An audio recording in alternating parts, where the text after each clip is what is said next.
Bonjour, dans cette nouvelle vidéo, nous allons voir pourquoi se forme un ion et comment prévoir la charge d'ion monoatomique, c'est-à-dire un ion formé d'un seul atome. La première façon de prévoir la formule d'un ion, c'est à partir de sa formule électronique que nous avons établie au chapitre précédent. Je vous rappelle que on remplit d'abord la couche K avec au maximum 2 électrons, puis la couche L avec au maximum 8 électrons et enfin la couche M. Tout d'abord, nous allons parler du cas particulier des gaz nobles. En effet, l'hélium de symbole He et du numéro atomique Z égale 2, le néon de symbole Ne et de numéro atomique Z égale 10 et l'argon Ar de numéro atomique Z égale 18 sont des éléments qui n'existent sur Terre que sous la forme d'atomes isolés. Ils ne réagissent pas avec les autres éléments chimiques, ne forment pas d'ions. C'est pourquoi on dit qu'ils sont inertes. Leur inertie chimique est due au fait que leur couche électronique contient un nombre particulier d'électrons. Pour l'hélium, sa structure électronique est K2. La couche externe contient 2 électrons, on dira un duet d'électrons. La structure électronique du néon est K2L8.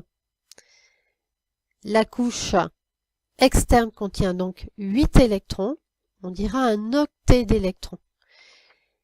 Et la structure électronique de l'argon est K2L8M8. La couche externe contient également 8 électrons. Il a été expérimentalement constaté que les atomes autres que les gaz nobles se transforment en espèces chimiques plus stables, de plus grande inertie. C'est pourquoi au cours de leur transformation chimique, les atomes évoluent de façon à obtenir la structure électronique du gaz noble le plus proche.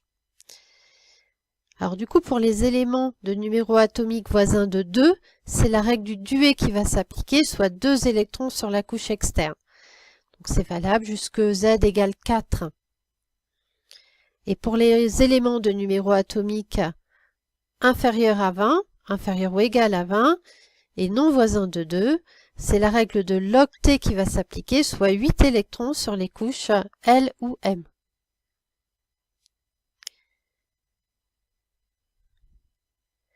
Vous pouvez faire pause et noter cette définition, cette règle, sur votre bilan de cours. Maintenant, à vous de jouer. Un petit exemple. Mettez sur pause et remplissez le tableau sur votre bilan de cours en indiquant pour chaque atome sa formule électronique, le nombre d'électrons perdus ou gagnés afin de satisfaire la règle de l'octet, la formule électronique de l'ion, puis la formule de l'ion. Commençons par l'oxygène. Pour l'oxygène, Z est égal à 8. Cela veut dire qu'il y a 8 protons dans le noyau. Comme l'atome est électriquement neutre, il y a également 8 électrons. La formule électronique est donc K2L6. Pour satisfaire la règle de l'octet, c'est-à-dire avoir 8 électrons sur la couche externe et obtenir la structure électronique du néon, l'atome d'oxygène doit gagner 2 électrons. La formule électronique de l'ion sera donc K2L8 et sa formule O2-, puisque l'oxygène a gagné 2 charges négatives. De la même façon pour le chlore, Z égale 17. Cela veut dire qu'il y a 17 protons dans le noyau, donc 17 électrons dans l'atome. Sa formule électronique est donc la suivante, K2L8M7. Il y a 7 électrons sur la couche externe, il en manque un pour satisfaire la règle de l'octet, donc le chlore va avoir tendance à gagner un électron.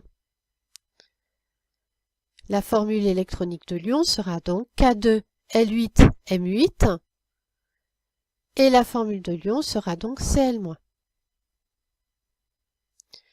Pour le sodium Na, Z est égal à 11, on a donc 11 électrons dans l'atome. La formule électronique de l'atome est donc K2L8M1 Il va donc perdre un électron pour avoir la structure électronique du gaz noble le plus proche, afin de former l'ion sodium Na+. Pour le beryllium, Z est égal à 4.